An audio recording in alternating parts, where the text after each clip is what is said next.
আজকাল বেশিরভাগ সম্পর্ক ভেঙে যাওয়ার প্রধান কারণ হিসাবে যে কারণটা উঠে আসছে সেটা হচ্ছে স্পেস। এবার এক পক্ষ মনে করে যে অপর পক্ষ তার ব্যক্তিগত স্বাধীনতার মধ্যে ঢুকে পড়ছে এবং তার নিজস্বতাটাকে সম্পূর্ণভাবে উদযাপন করতে দিচ্ছে না। এখন এই স্পেস বিষয়টা ভীষণভাবে আপেক্ষিক, জানেন তো।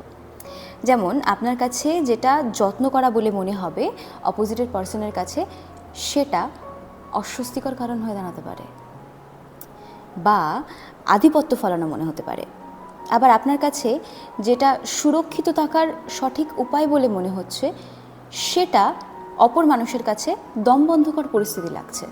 আর বিশ্বাস করুন, দুটো ভিন্ন মানুষের দুটো ভিন্ন মতাদর্শ থাকবে, এটাই খুব স্বাভাবিক।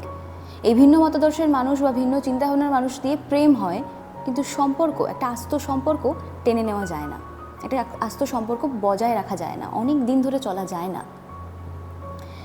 এই কারণেই বোধহয় মানুষজন এই একটা সম্পর্ক থেকে বেরিয়ে আর একটা সম্পর্কে যায়, আর একটা সম্পর্কে নিজের মনের মতো মানুষ খোঁজে, সেই সম্পর্ক থেকে আবার বেরিয়ে অন্য এক জায়গায় যায়। তাহলে আসলে মানুষ সম্পর্ক খোঁজে না, আসলে মানুষ কম্প্যাটেবল পার্টনার খোঁজে। তো এখন কথাটা হচ্ছে যে কম্প্যাটেবল পার্টনার বলে সত্যি কি কিছু আছে? না, সম্পর্ক জিনিসটা না পুরোটাই চলে অ্যাডজাস্টমেন্টের ওপরে। দুটো ভিন্ন মতাদর্শের, ভিন্ন অনুশাসনে লালিত পালিত মানুষ একই রকম মতাদর্শ রাখবে কি করে? এটাই কি স্বাভাবিক নয়? খুব স্বাভাবিক কথা। তো সম্পর্ক চলে অ্যাডজাস্টমেন্টের ওপরে। এবার এই অ্যাডজাস্টমেন্টটা হলো টু ওয়ে প্রসেস। যখনই অ্যাডজাস্টমেন্টটা একতরফা হয়ে যাবে না, বিশ্বাস করো সেই সম্পর্কটা কাঁটার মতো বিঁধবে।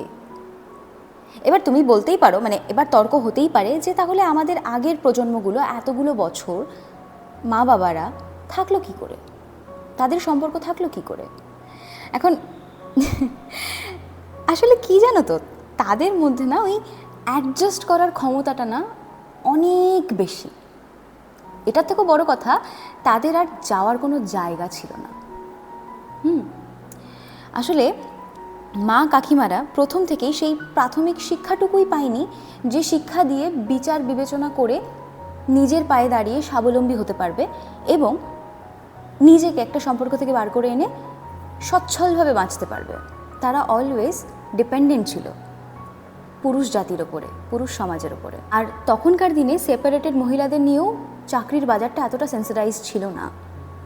যদি থাকতো তাহলে তো হয়েই যেত। আর বাপের বাড়ি যে যাবে, মেয়ের বাবা তো মেয়েকে বিয়ে দিয়ে দায়মুক্ত হতে চায়। কোনোদিনও কি চাইবে যে সে শ্বশুর বাড়ি ছেড়ে এসে আবার বাপের ভিটেতে এসে বাপের ঘাড়ে বসে বসে খাক? কোনো দিনই তারা চাইবে না। স্বাভাবিক, বাধ্য হয়ে মানুষকে সেখানেই থাকতে হতো, সমস্ত খারাপ অ্যাবিউসিভ সম্পর্কগুলোকে নিয়ে এগিয়ে যেতে হতো, ভালোবাসার নাম দিয়ে, ভালোবাসার তকমা দিয়ে অ্যাডজাস্টমেন্ট করে যেতে হতো, কিছুটা একতরফাই করে যেতে হতো। খুব কম কম সম্পর্ক ছিল যেখানে দু তরফের মানুষ দুজন দুজনকে বুঝতো। কেউ কেউ তো বোঝার চেষ্টাই করে না, হোয়াটএভার। কিন্তু সবাই যে এতটা অসহায় ছিল তা নয়। যাদের পেটে সামান্যতম ন্যূনতম বিদ্যা বুদ্ধি ছিল তারা বেশিরভাগই এইসব সম্পর্কগুলো থেকে, মানে খারাপ অ্যাবিউসিভ সম্পর্কগুলো থেকে বেরিয়ে এসে স্বাবলম্বী হয়ে নিজেদের মতো চাকরি বাকরি করে আমাদের রোল মডেল হয়ে বসে আছে। এবার তোমরাই বলো যে আজকালকার জেনারেশনের মানুষ যেখানে বেশিরভাগ মেয়ে স্বাবলম্বী, তারা কি করে মেনে নেবে এই জিনিসপত্রগুলো, বলো তো? কী করে?